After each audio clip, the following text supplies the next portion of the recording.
So what do the stories of the enslaved and their descendants have to do with race relations today? Everything.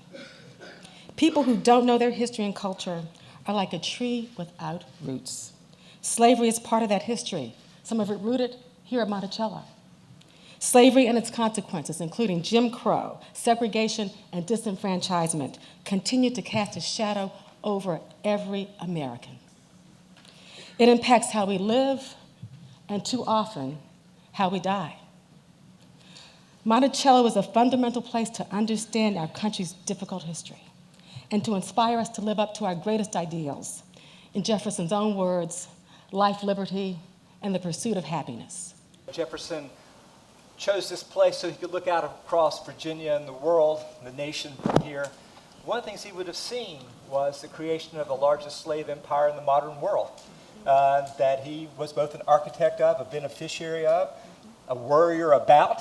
Up here, looking at the Missouri crisis in 1820, a fire bell in the night, foreseeing the dissolution of the Union. And the sales that took place on this lawn, the sales of his family once he was gone, would have been repeated 1,000,000 times. 1,000,000 of the domestic slave trade, of people coming from old places like Albemarle County in Virginia to the new places, Louisiana and Texas and Arkansas and Mississippi. 1,000,000. What it meant was that families who had lived here for generations on any day could awaken and find themselves torn apart by the slave trade.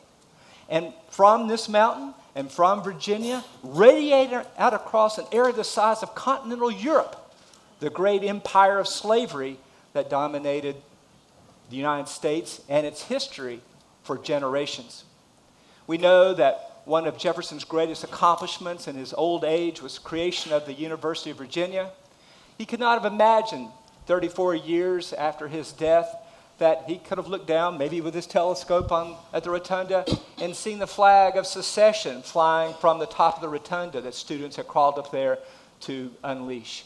And he certainly could not have imagined that the university and this whole town would have become one giant hospital as young men with shattered lives were shipped here by railroads to suffer and die for the cause of perpetuating a new nation based on slavery.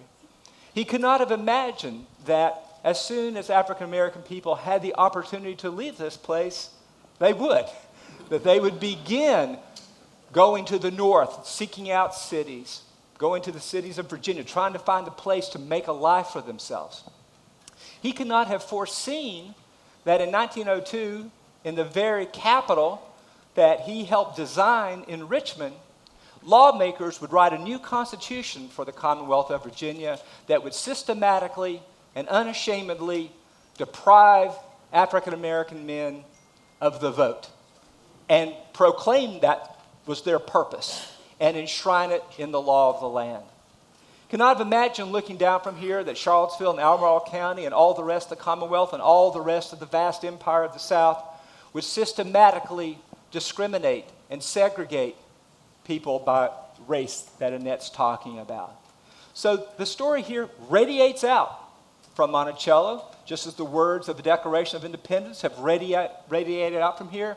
So have the systems, the structures, the rationales, the rationalizations, the habits of thought, the dependency of white people on African American people. The first thing we must do is to teach history to our children that is accurate.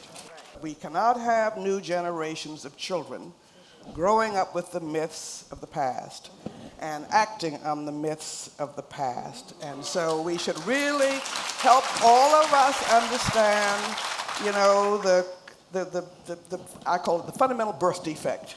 And it wasn't just about, it was for privileged white men after 100 years of this terrible transformation that went on. The culture and the nation was built on slavery, and they did not want to give up white male privilege and the wealth that came with that, South as well as nationally. And so we really kind of have to confront that, because it not only this birth defects, they affected me as a woman, They affected, people who didn't have property rights, and they sold them their whiteness, but deprived them of equal participation in the Constitution and the life of this country. So there is an urgency that I feel about sort of doing away with the myths of history and really teaching our children the truth about who we are and where we came from, but how we are changing that gap between creed and deed and what they can do to change that gap between creed and deed. We're at the most dangerous point in our history that we've had in a very long time.